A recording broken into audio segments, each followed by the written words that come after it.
दोस्तों जो ये केन शाह मेड़ जो रस्तो है वो मुकम्मल तौर पर जो पानी जे हेठि अची चुको है। जेके भी मुसाफ़िरीन इन दग से अगर सफ़र करणु चाहींदा तो हिन महिल मोहतात रहनि। ही रस्तो हिन महिल सफ़र जे क़ाबिल न रहियो आहे।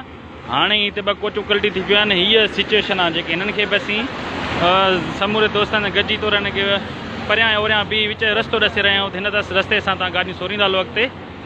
दोस्तनि खे गुज़ारिश थी कजे त हिन दग ते वरी सफ़र न कनि। हाणे हीउ रस्तो जेको आहे मुकमल तौर ते पाणी हेठि अची वियो आहे। हीउ रस्तो मेड़ ऐं खेरपुरनाथ छा विचार रस्तो मुकमल तौर ते पाणी हेठि अची वियो आहे।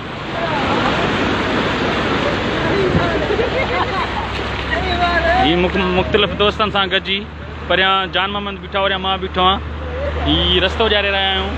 मुख़्तलिफ़ दोस्त जेके अहिड़े तरीक़े सां रस्ते सां बीठा आहिनि जेके ड्राइवरनि खे असीं दग ॾसे रहिया आहियूं त हिन दग जी हिन पोज़ीशन ते तव्हांखे हलणो आहे।